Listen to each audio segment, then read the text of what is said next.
My name is John Todderud, and I'm a real estate investor. I almost bought an apartment complex that I shouldn't have bought because a due diligence task was not on my checklist. I looked at the property early. I liked it a lot, and I was looking at all the surroundings, doing all the things that I thought I needed to do. It was the right location, and it was the right. The rents were down below market, and I felt I could do a few things to get rents up. It just checked a lot of boxes, and I liked it a lot, and started socializing it, talking with other people in my network, and they liked it also. And I started moving down the steps. I was in touch with the seller's broker and actually made offers and did a little negotiation and got to a letter of intent and got their agreement on the letter of intent, and then took some additional steps. Along the way, I was looking at the map, Google Maps, and I'd not yet gone to visit the property, but I was looking at maps and I noticed there was a little creek nearby. And the creek was very small and it wasn't connected to any big river system anywhere nearby. But I thought, it's not too far away. I was just interested in learning a little bit more about the creek.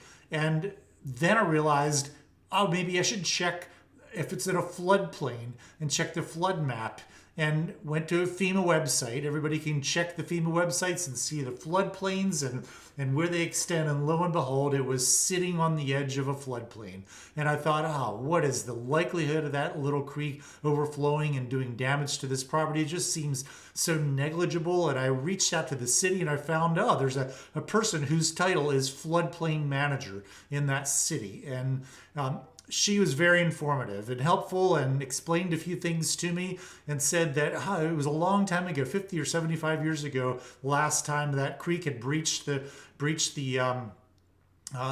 upper level of that creek and put water out in places that it didn't belong. I don't think it necessarily damaged any other properties. But then I started talking to other people and I realized that the planning department in that city requires extra permits to do any kind of development in a property that's in a floodplain.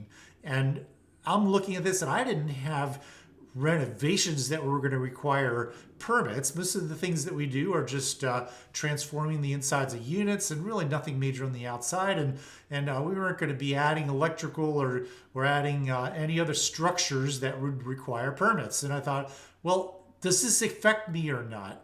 But then I realized that there could be a major disaster, like a fire or something else in this property that does in fact require permits. And the permits, the additional permitting agency is FEMA itself. You have to submit your plan for doing renovations or doing new building to FEMA to get a permit. And as difficult as a permit can be, it is not necessarily all that difficult. A lot of people do that for various types of new building on properties.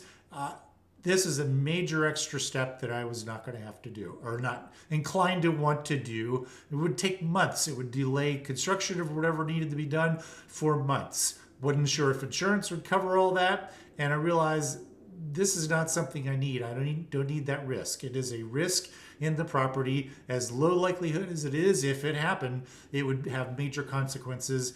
And so for all those reasons, I passed on the property.